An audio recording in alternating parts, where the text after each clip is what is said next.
This is Dr. Bess Miller, and I'm here with Dr. Walter Dowdle. Today's date is January 14th, 2016, and we are in Atlanta, Georgia, at the Centers for Disease Control and Prevention. I am interviewing Dr. Dowdle as part of the Oral History Project, The Early Years of AIDS, CDC's Response to a Historic Epidemic. We are here to discuss your experience during the early years of CDC's work on what would become known as AIDS. I must ask Dr. Dowdle, do I have your permission to interview you and to record this interview? Absolutely. Dr. Dowdle, I've known and admired you since the very beginning of this epidemic. You've served in the highest leadership roles at CDC with responsibility for many different aspects of AIDS. These include serving as director of the Center for Infectious Diseases from 1980 to 1986, coordinator for AIDS activities for the U.S. Public Health Service, where you served in Washington, D.C. in 1986, deputy director of CDC for AIDS between 1986 and 87, and acting director of CDC in 1989. For this oral history of AIDS at CDC, we will be focusing on the early years, beginning in June 1981 with the publication of the first morbidity and mortality weekly reports on 5 cases of pneumocystis carinii pneumonia among homosexual men, and including a discussion of your year in Washington. Let's begin a little bit with your background. Can you tell me about where you grew up and your early family life, and then where you went to college? Yes, I grew up in a little small fishing village near called Viola Battery, Alabama, which is well known in some of the movies at sometimes. And this was a very small town, and went through high school there, and from high school went to Spring Hill College with the idea of going into medical school eventually and going into pre-med, but no money. So I ended up in the services at that time, to take advantage of the GI Bill. And so I did in the medical corps, and first in the Berlin Airlift, and then the Korea, and was there for 4 years before I finally got out of the military. And at that time, I had decided that I was more interested in science and did not pursue the medical career. And so I ended up at the University of Alabama, and then finally the University of Maryland, and then from there to CDC.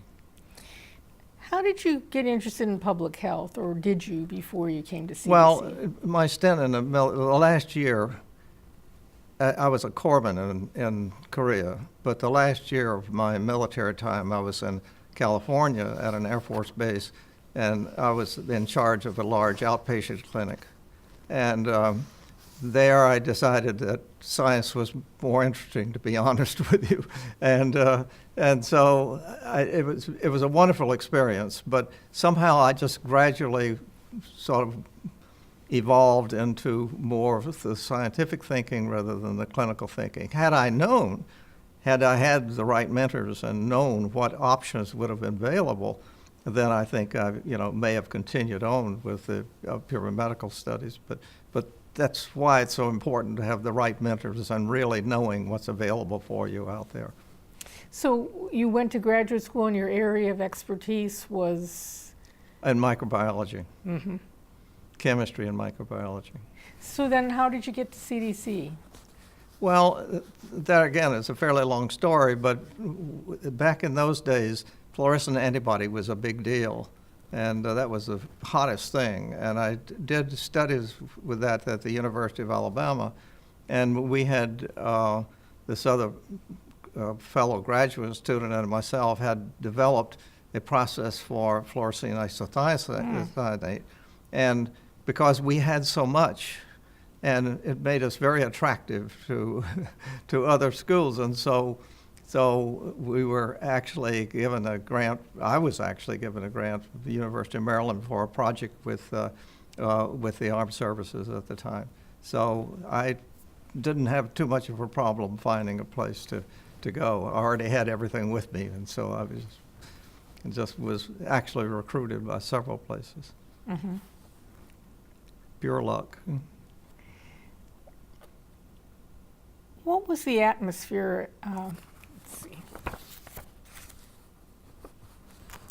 What was your main emphasis of work initially when you came to CDC? Came to CDC, and actually respiratory diseases, and then influenza. Mm-hmm. Let's shift our focus to your involvement with what was to become known as AIDS. We've talked to some of the epidemiologists and laboratorians about their initial work following the publication of the June 5th MMWR. And at that time, you were director of the Center for Infectious Diseases. Can you talk a little bit about your involvement during those early months in 1981 from the leadership and policy position you were in? Well, actually, I was also serving two roles at the time, and one was I was assistant director of CDC for Science at the same time. And so what I remember most vividly about this is that Jim Kern and Paul Wiesner came into the office and described what was going on, and that they felt like that this could be a major issue, and that we need to get on this right away. This was 6 months into the Reagan administration. We were under very strict rules about travel, and we were actually restricted from spending money, from traveling, and that we were slated for a 25% cut in both finances and personnel. And that was what we were under at the time. So I reminded them that we were under this strict order not to travel. And Paul Wiesner said at that time, he said, well, you know, it's better to ask for forgiveness than permission. And that pretty much became the mantra of the operation for the entire time, that just things you just had to do. Things were just too big to be held down, entirely by politics, and that turned out to be really a wonderful decision. And I think we owe a lot to Paul for his early thinking on HIV. What was your initial thinking as the cause of the disease and the approach to take to figuring out more about it? Well, I think there were open minds, but by and large, it didn't take very long to think that infectious disease had to be very high up on the priority list. I mean, it just really didn't. There were just too many things that pointed in that direction, and then too many contacts that would appear, more than just coincidence, and it just made sense pretty quickly. Mm-hmm. How did you and others organize the people working on the disease? And at the time, did CDC have the staff and expertise to deal with it? Well, I mean, actually, it was it was initially set up sort of as a model that we had followed for other diseases at the time, and one, of course, was Legionnaire's disease. Other diseases that we initially, not knowing the etiology, immediately formed a task force which would bring in all of the expertise that could possibly be brought to bear on that particular issue.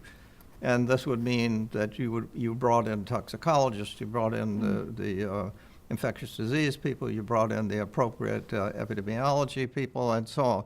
And so there was a task force set up initially. Within a few weeks, it actually fell to Jim Kern on this to head up this task force. And then that task force included both the infectious disease component as well as the sexually transmitted disease component, and once again, the toxicologists, I should say, they've always played a very important role in any of these investigations.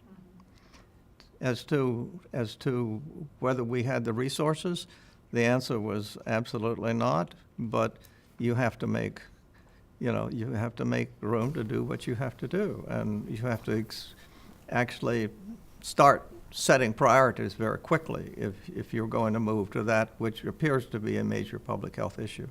Can you say more about that? Did you rob Peter to pay Paul? Yes, of course. Yeah, because your resources to some extent were important, and that was more of an issue in the epidemiology that needed a lot of travel, for example. But in the case of the laboratory, a lot of what was needed to start the investigations were there, but the big problem was personnel. And as we've explained to the people in Washington time and time again, that you don't convert a parasitologist to a virologist. They are different, and if you don't have that depth, then you're restrained without question. Did you recruit people as time went on to fill? Well, oh yes, but that was much later. Okay. Much later. Mostly we had to actually have people from who were doing very important work in other areas to come into HIV. What was the atmosphere at CDC like at the time? I think there was a reorganization going on. It was, but the reorganization wasn't really major. I mean, it was a merger of epidemiology to a lot of the other disciplines within CDC, but that may have been a little traumatic, but it wasn't a huge reorganization. It was putting like people together who had different skills, and which I think was extremely helpful. Before that time, there was an epidemiology section and there was a laboratory section. And Dr. Bill Foege was the director. Now, was he supportive of the AIDS investigations and so on? Very supportive. And, I don't think there's ever been any question that Dr. Foege's loyalty and his first priority was always CDC without question, regardless of the political winds. And I think people don't realize how much he worked in the background and how much effort he spent on trying to get the funds and get the resources to actually attack this problem like it should have been. So during the summer and fall of 1981, the Public Health Service had regular scheduled meetings with all the different agencies to discuss the syndrome. Can you tell us a little bit about CDC's role among the agencies, NIH, in particular NIAID and NCI, but also ADAMHA, the Alcohol and Drug Abuse, and FDA, in addressing this disease in the early years? How did CDC's role come out in that? Well, CDC, of course, had, in a sense, had the lead on the investigation, and so there wasn't a great deal of attention paid by the other agencies because they didn't necessarily see what their role would be at that point, and it did seem to be also in very early days a big enough problem for NCI, NIH to get involved, and FDA was actually drawn into it fairly quickly because of pentamidine and so on and so forth, which was needed for pneumocystis, and so they were brought in, but it was still pretty much a minor role, and so the actual meetings that occurred, so often they turned out to be informational type of meetings rather than actual sort of planning actions. And was there competition at that time or not? In the early days, there was virtually no competition between the agencies, but there was not any unwillingness so much as just the roles just weren't clear because the disease and was actually emerging, and so these things sort of came along as the disease became and the pattern became more clearly seen. Can you talk a little bit about the political and social climate at the time, and how did that affect the early work? This was 1981, as you've mentioned. Ronald Reagan was president. What were the reactions to a disease affecting homosexual people and with bathhouses and all of that? Well, let me back up a little bit, because I think one of the things that we saw in Legionnaire's disease was once the etiologic agent was actually pretty much confirmed, and that came out of CDC, it was actually being presented for the first time at the meeting of American Society of Microbiology. And so we thought here it was all wrapped up, and here was the evidence, and so on and so forth. And many in the audience just simply did not believe it. Many people, many physicians, many of the news media thought that this had to be something to do with a toxin, that they just couldn't believe it. And here was, everyone had said it could be anything else but not a bacteria, and it turned out to be a bacteria. And so there was disbelief everywhere. And there was a long learning curve. The same thing happened with HIV. Same thing happened with the blood banking industry. It just took a long time for this to sort of sink in, that this is real, that this is something big. And once that occurred, things began to change. But up until that time, you just couldn't get a lot of attention. And that was the biggest problem. Of course, it was also the minority groups in which this was occurring, which didn't help matters in terms of getting the help that was needed. Can you say more about that it didn't help matters? Was that, how big was that? Many people, Randy Schiltz, who wrote his book And the Band Played On, and others have thought that was a huge aspect of what held back progress in identifying the... Well, in a sense, it was.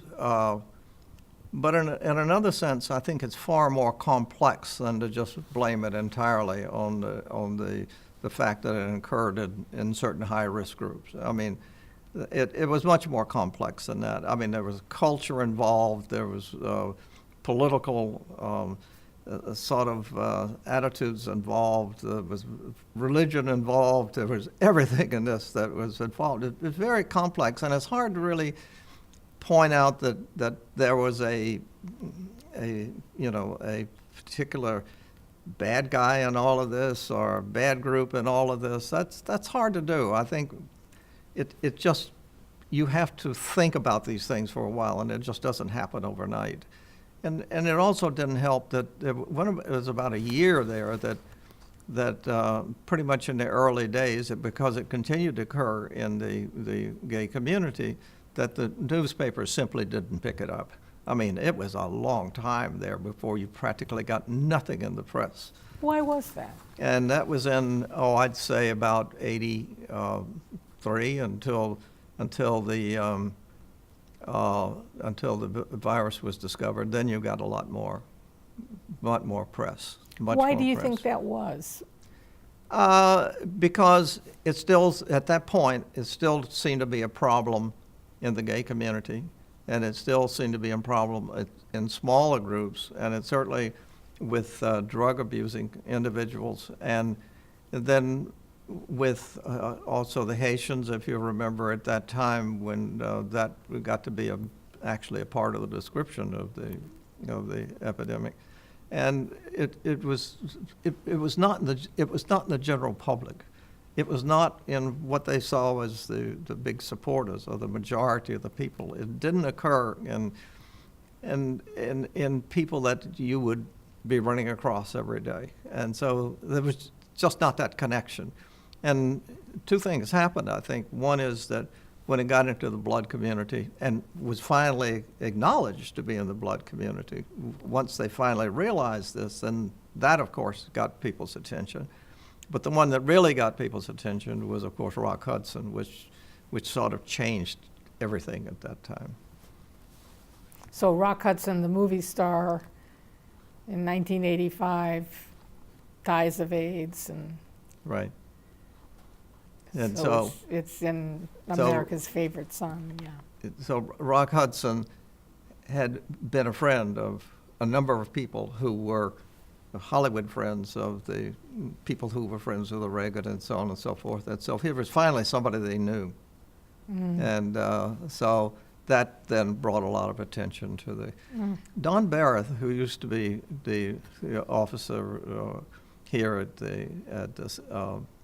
CDC, the press officer, actually had a chart. You remember this chart, I'm sure, that where it showed what the number of news articles that came out depending on what was being said and what was being picked up, what was being done, and it was amazing how some things got a lot of attention, other things got none whatsoever.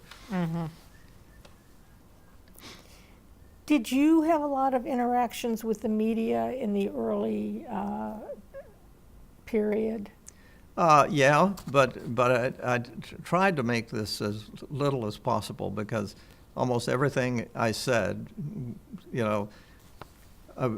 it was sometimes it was taken out of context. So, and I never found it too productive in the sense that I never thought what I was trying to say really was actually reported in exactly the spirit in which it was reported. And so I found it a little frustrating. I think others did too, but they were much more, perhaps a little more accommodating than I was. Mm. You mentioned the labs, and of course you had a big role in the laboratories at CDC overall. So by mid-1982, there was agreement that this syndrome was caused by an infectious agent, and there was a search that began to identify the agent. And there was a big demand in the clinical immunology sense of how to describe the status of patients, and then once the virus was identified, serologic tests. Can you tell us a little bit about the role of the labs at CDC in the definition and diagnosis of the disease and how that played out? Well, it really is quite interesting that the lab, of course, in the early days, you didn't know exactly what you were looking for, so it was pretty well, a shotgun approach to what it might be. But then it didn't take too long before it was very clear it was a retrovirus, and Don Francis actually played a very large role in this because he had actually worked with retroviruses in Harvard. And so then there was a sort of a shift in the operations to look for a retrovirus. But like all other, again, I can give you many other examples where we were looking for the right group, but not with the characteristics that we thought it should have. And so therefore, I would have to say that probably all of us wasted some time in looking for a retrovirus, but not the retrovirus with the characteristics that they'd have. And therefore, it could have been isolated much more quickly had we actually sort of, in retrospect, why did we do that? Because it became very simple to isolate HIV, and became very simple to do serologic tests for HIV. But at the time, when you start out with an unknown, you also have preconceived ideas, and you have to get over those before you actually go into the mode of total open-mindedness. Can you say any more about the preconceived ideas? What were people thinking and doing? Well, a retrovirus that most people had worked with actually took a long time to isolate the viruses. This one actually infected the cells very early and actually demonstrated the infection quite early. But that was just, in many cases, it was just missed. Mm-hmm. It really was. And this is, once again, this is not an unusual thing. That's what happens most of the time. You work with what you know, and if the problems are the things you don't know, and that's what took so long with Legionnaire's disease, because you were looking for something that had other characteristics. Did the CDC have a virology lab that was active?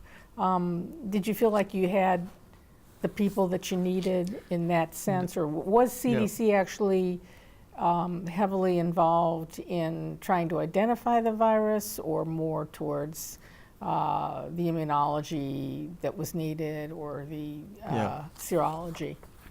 CDC was involved in looking for the virus very early on, but we had no in-house retrovirologist. And this was a very special techniques. Retrovirologists were almost all academic, because these were not seen to be major disease producers in human beings. It took very long for them to show up at all, and often some of these were cancers. And so this was not exactly the type of thing that CDC would do. Okay. So we didn't have any retrovirologists. The only retrovirologist we had in CDC was actually working in hepatitis, and that was Don Francis. And so Don came to Atlanta and was actually actively involved in the lab work and starting it in earnest. And of course, interestingly, when the French reported the discovery of LAV at the time, and about that time, well, that was much before NIH, but finally when it was announced that NIH had discovered HDLV3, which was the same thing as LAV, then there were two other labs. CDC already had 6 isolates or more isolates, and then another lab had also some isolates. So that 4 labs essentially right at the same time could have announced it.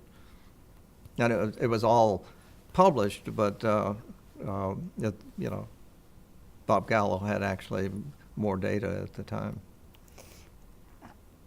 How this could be a murky road, but how was the interaction between CDC and NIH at that time, CDC and Bob Gallo and so on? Well, let me go back to the time I was actually trying to set up an office in the Public Health Service in Washington. It was '86, and at that time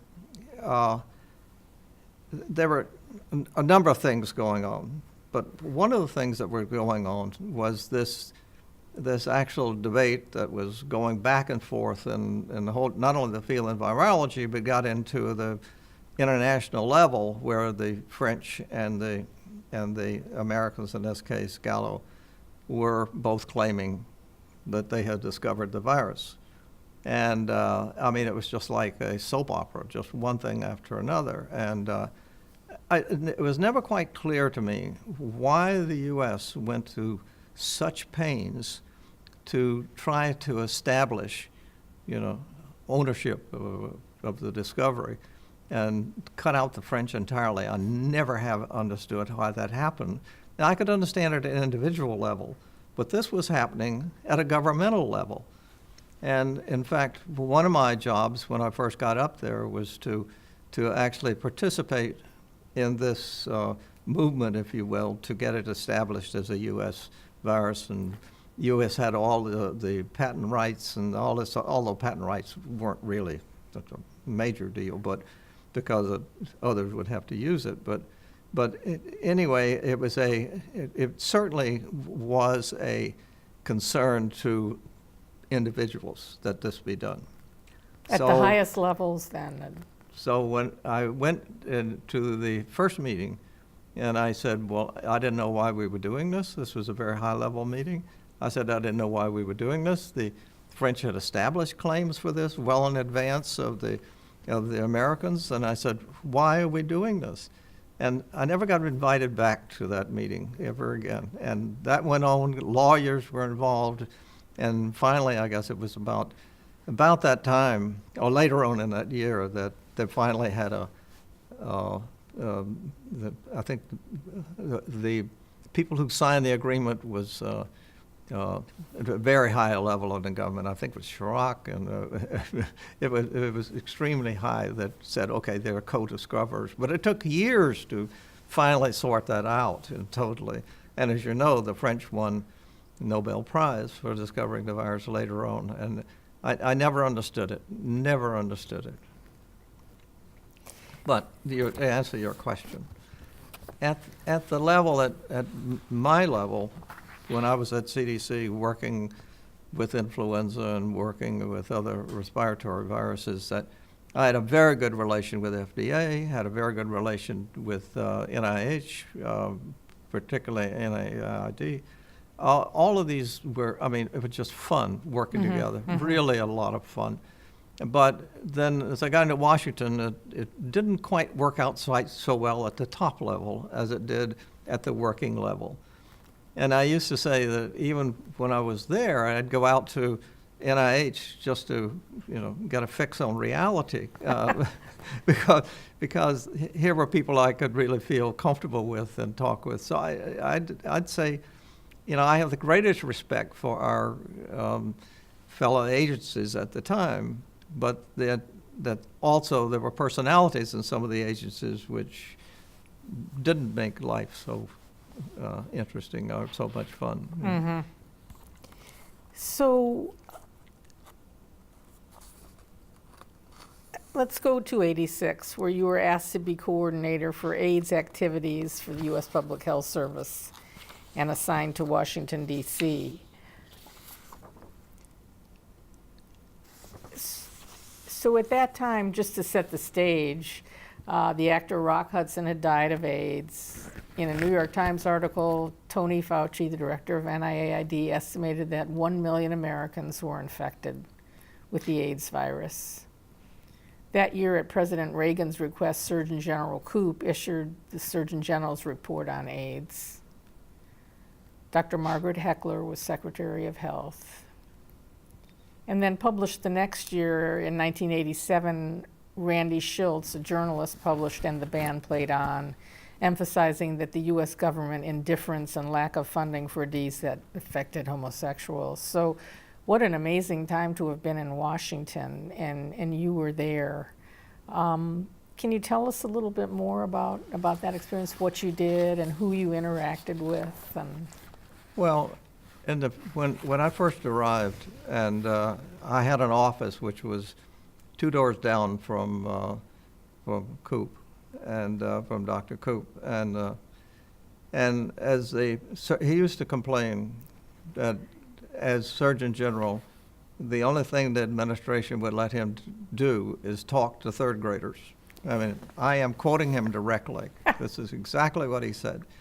And that he was not allowed to do anything else. He virtually wasn't. He was not called on to be a spokesperson or take the leadership that the Surgeon General should really deserve. And then when Congress requested that the Surgeon General come out with a report, being a respectable resource, then everything changed. I mean, it was absolutely amazing, and I had the pleasure of working with him. With the time, I was not the chief author, but I was reviewing and working with him at the time, being up there and with his staff. And it was once it got out, once it was published, then all of a sudden he became a spokesperson for HIV that couldn't be stopped. And it just took a life of its own. And I think he was a remarkable man, did a remarkable job, and I think did much to push the HIV agenda forward, even though he personally had very deep problems with the origin of the epidemic and the continued transmission, for which he didn't see that there was a very good reason for. Now, having said that, I think that also applies to our director at the time, and that was Jim Mason. I mean, once again, I think this agency has a real debt to Dr. Mason because of Dr. Mason's dedication to making sure that we were talking about people, not classes of people, and that our dedication and our whole mission was to actually work with people and not classes. And I think it's really amazing, considering where he came from in his religious background, to actually make that type of distinction. So Dr. Mason was a Mormon and Correct. Heavily involved with the Mormon Church, Right. a deacon. Can you say more about that? I think Dr. Mason maybe doesn't always get get the Correct. reputation that you think he deserves. You want to Yeah. say a little bit more about that? Well, I think when he, of course, when he left CDC, to become acting assistant director, HHS for health, and I think that was 1990 or something like that. I think I was. We'll check on the dates, but this. Oh, you mean after? Oh, I'm. Yes. Okay. Correct. Yeah. Or 89. Okay.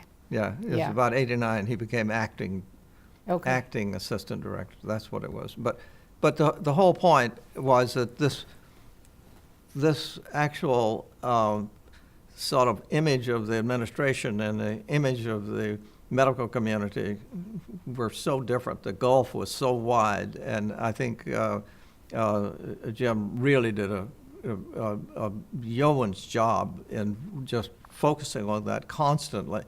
And I would say it was very discouraging at times, but nevertheless, he really did defend CDC and the whole project. So when you talk about the administration, you mean the Reagan administration or the political leadership that he had to deal with? When I was in Washington, one of my jobs was to go up to the Office of Science and Technology Policy in the White House. And so I would go over there every several weeks and report to the director of the office and to the staff on HIV progress. And so there would be discussion on things I might report. Some things I thought were very important were just totally overlooked. We talked about things that might relate to policy, but there were, of course, no comments on this. But Why was that? Was there just a desire not to deal with this, or? No, there was this. The person, the director at the time, was Bill Graham, and these are nice enough folks, but when it came to discussions of policy and what might be done about this and what actions might be taken and what they might want to discuss, it was made very clear to me, not only there, but in other places, that I was not a member of the team. And it was very clear that the member of the team did not include a civil servant. I mean, the team was strictly a political team, part of the administration. And that separation, that divide, I met on I don't know how many occasions. Being part of the team meant that you could be trusted. Not being part of the team, you weren't trusted, not because of an individual, but you could have other motives for doing what you were doing other than you didn't have a base to report to, if you want to put it that way. And so they were extremely careful about what they did. And where this went, whether any of this information went to Reagan or even to his staff, I don't know. But that's what it was supposed to have done, but I don't know. Can you give an example of that? I mean, were you looking for support for prevention activities, or what might come up that just fell on deaf ears is what I'm hearing?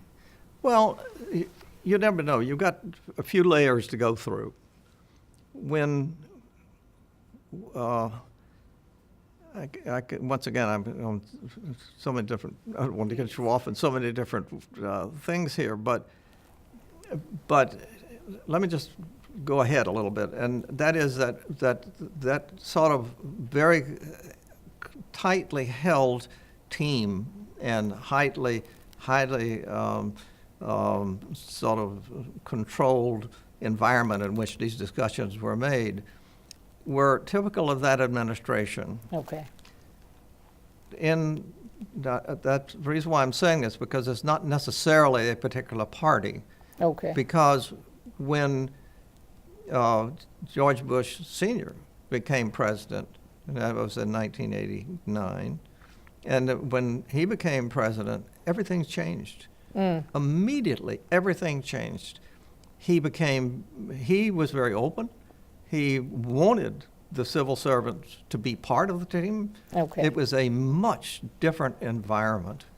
And in fact, later when I was acting director of CDC, I actually, within a few months after Bush had come into office, that he wanted to meet with the gay activists. It's the ACT UP group primarily, which you remember very much. And so I went with him to the Marriott, and I was within, at Crystal City, and I was within, just close from the two of us. And we walked down this hall. This hall was lined with the ACT UP members going into this, and as we turned the corner to go into this hall, then all the cymbals and the whistles, and I don't know if you experienced this or not, but in this very narrow hall, it was absolutely frightening. Right. It was a frightening experience. Very angry. Not for me. Right. But I mean, it was frightening for me seeing the president of the U.S. walk down this hall with all of this. Anyone could have reached out, anyone. And then finally meeting with the group in the auditorium. And so I'll always remember that. And what a contrast between what Bush did as opposed to, Reagan ignoring it essentially through most of his entire time. It was a different, once again, it's personalities, but there are also cultures that get involved, and so it was different. So, what an experience! I mean, here you're a technical person, having a leadership role, and then kind of being put in a very political arena. What else did you do that year when you were there? Well, during the year I was in Washington, I also had a number of meetings, at least pulling together a number of meetings from the agencies that were there, in addition to CDC. So we met on a number of different topics, and of course, one of the topics that came up just constantly was the need to get education out there. And getting the education, other than the Surgeon General's, because the Surgeon General's report was a very generalized thing. It aimed to the general population, but it was very clear you need to have more specific information to the affected groups. So I did quite a bit of that. And in fact, when I came back to CDC, I came back as the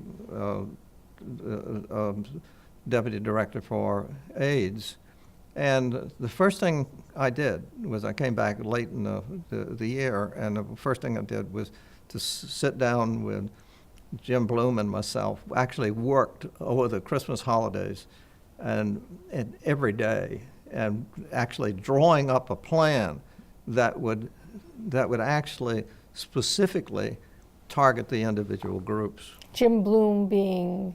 Jim Bloom at one time was the executive officer here at CDC. Okay. At that time, he had been replaced, but had been working with me on this as well. He is a very savvy guy when it came to resources, and that was extremely helpful. And so I actually had this thing planned, all laid out, and had brought in some CDC people to look at this and so on and so forth to see if we could get this funded in some way and get people in the administration interested in doing this. So we presented this to Dr. Mason in early January, and where it went, I have no idea, but I do know that it went to Washington. But what happened after that, I don't have any idea. Absolutely no feedback, and so the old saying is that never write letter to your boss, and to your boss asked for it. And this wasn't the case of Jim Mason, but I mean up the line. And so when that became clear that it wasn't going to work at all, it absolutely got no traction. And considering the effort we put on it, no acknowledgement or anything. So then it became clear that, okay, we got to do something more general.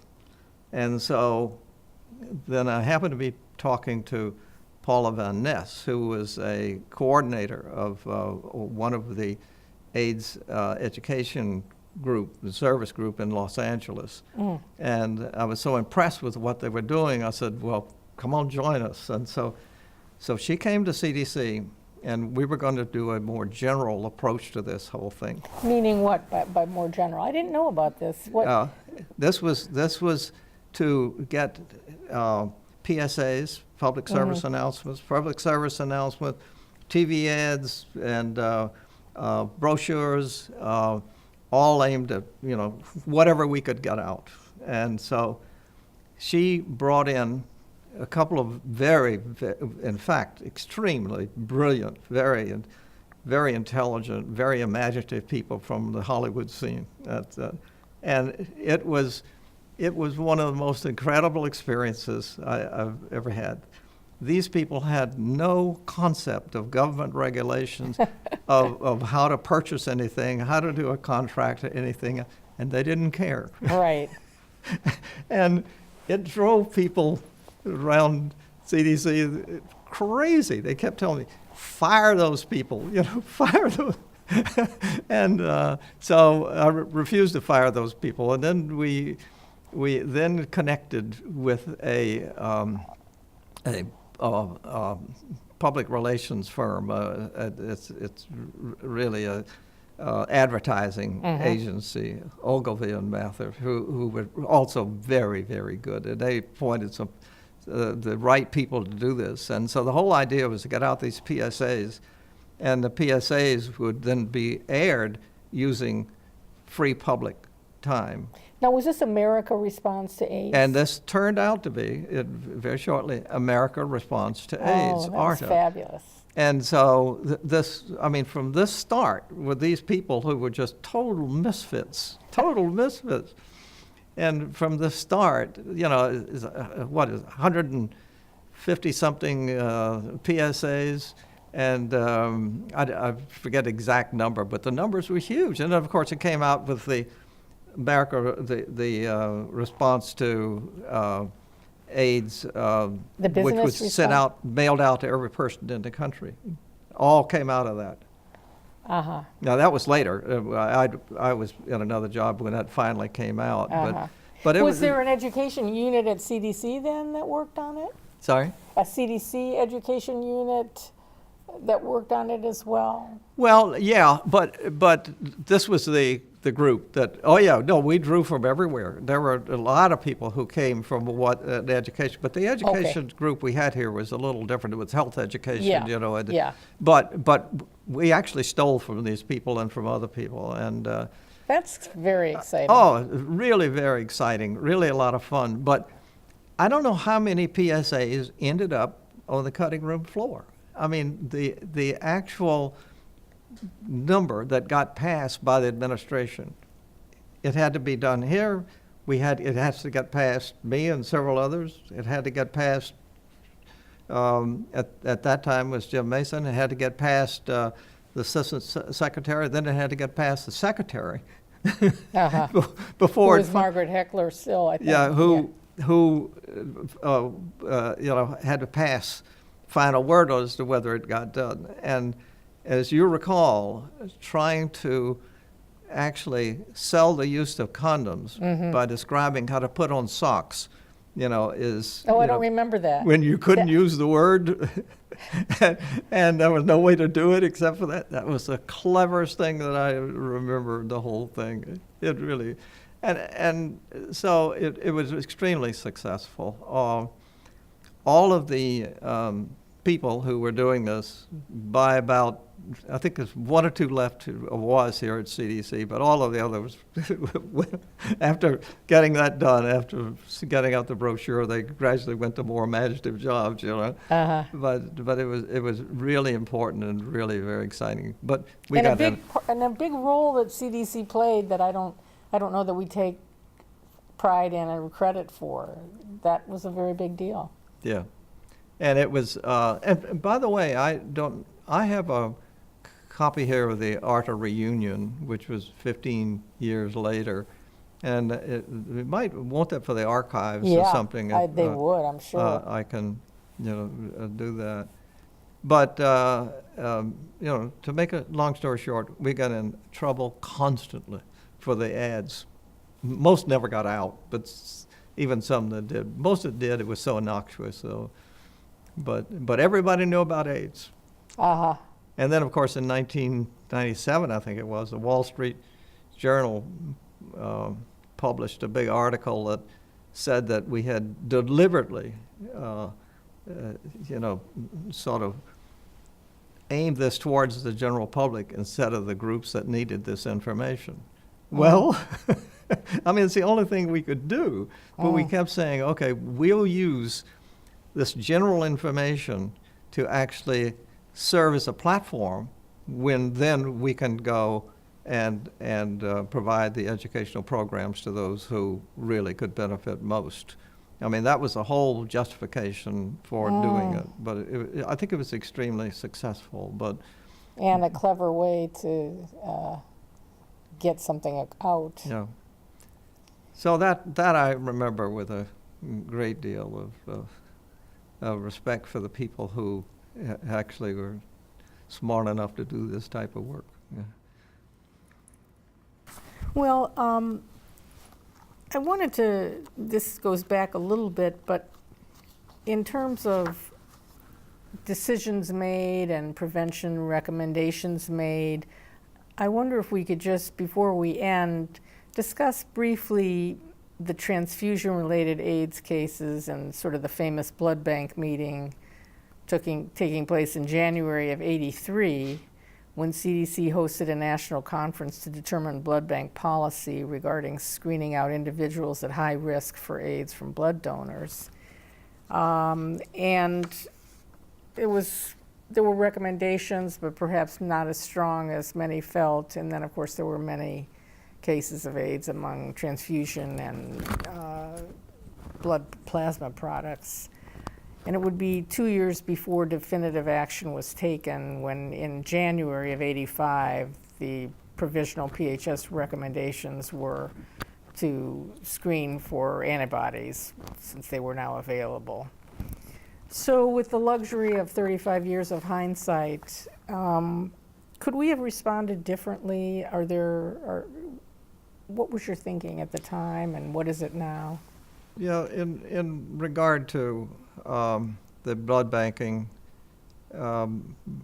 problem, and particularly with the hemophilia patients, that once again, it's that learning curve that I think you experience in every new event like this. And it's not simple. I mean, it's very complex. There are people who are absolutely convinced that it's not happening. And this is something that's, as they used to say at the time, you're the same people who brought us swine flu. And, that was not taken, very lightly. Referring to the swine flu where there was vaccines given and then there was no correct. big epidemic. Thank you for bringing that up. Yeah. And it was that type of disbelief. And it was also that they just didn't see the problem yet. This was very early, the first meeting that we had. And we couldn't get anyone to really agree on this. And then in frequent meetings with the blood banking industry, it was very bad scene. I mean, they just were absolutely against what we were saying. There was no no real discussions, no real sense of trying to understand what the problem was. What was their thinking? What they Their- were obviously concerned about destroying their supply of blood. So It was so infrequent, they said, that it was not, I mean, you could not justify the expense or justify all of the sort of fear that it would bring. And so they just couldn't buy it. Now, were there medical people here, or are we talking with administrators? Oh, no, these were medical people. These were the physicians who were chief physicians of the groups that were represented. Bovey is the one that Joe Bovey is named. It comes out. Joe Bovey, by the way, apologized in print later. I think it was one of the symposia that was held. He actually apologized to CDC. But the interesting thing was that again, it's from their position and CDC's position. CDC was seeing this unfold. I mean, you're living it. You're with it every day. It's unfolding. As you see it unfolding, it becomes very clear long before you have, all the data that you necessarily need. And what they wanted was, all the data, tell me that I've got this 2 miles away from me, then I might act. And that gulf becomes clear all the time. And for an agency like this to get their message across is often extremely difficult because you're living with it and they aren't. I mean, the audience has just got other things on their mind, and it's not something they think about all the time. It takes a while. It takes that learning curve. Yeah. Were you patient? Are you a patient person? How did you deal with those kind of controversies? Well, it does take, and these were not political issues. I mean, they were internal medical issues, and you just have to convince people. There's no way, and the only way you're really going to convince people is data. Just the data, and you just keep getting more data, and you get more data, and you present it to them, and if you have few cases, they can tear them down. If you have many more cases, it's impossible to tear them down. And so that's what it takes to change minds and change set opinions. And that's kind of CDC's strength, isn't it? And that's CDC's responsibility to do that. It doesn't work just to say, believe me, trust me. You've got to provide the data to back it up. Well, in closing, I'd like to ask just a few questions about the personal aspects or impact of your work on AIDS. Did you worry about becoming infected yourself, certainly in a laboratory setting or elsewhere? Were you worried about your staff? What was the thinking about that? No, I don't think that was a major problem within CDC. It was, I mean, as I recall, there are a few instances of staff who were really not connected or didn't have the background. These were people who were not directly involved in this and who had concerns. But I think by and large, I think the medical staff, the laboratory staff, I didn't see any really major concerns among this group. You were a big part of something that changed the history and course of public health. How has that affected you personally? Well, there's no doubt that you certainly learn a lot about human nature. There's no question about that. and there's also no question that you really have to try to look at these things from different sides. And there are not many instances where you're dealing with bad people per se or evil people. Most of the time you're dealing with people who are actually sincere in saying what they're saying and doing what they're doing. And so how do you work with people, and how do you bring them to what you see as the consensus as it ought to be? And I think that's one of the more important things, that you just can't go in saying these people had ulterior motives or something like this, but rather you've got to say, okay, these are sincere people. And I'd say very few I've ever worked with weren't. And the question is, how do you get them to recognize that this is a problem that deserves support and deserves help? With the advantages of 35 years of hindsight, any additional closing thoughts on the AIDS epidemic and the work at CDC did on it? Well, I would just say that in respect to HIV, respect to AIDS, and respect to essentially all the very exciting things that I had at least the privilege to be part of, or even to view in CDC, that I was extremely proud of this organization, and always will be. And I would say that in the days since then, CDC has still held up its extremely important reputation, and it's a fantastic agency, and I hope people always remember that, what's not only done in the past, but what they're going to be able to do in the future. Thank you very much. Thank you.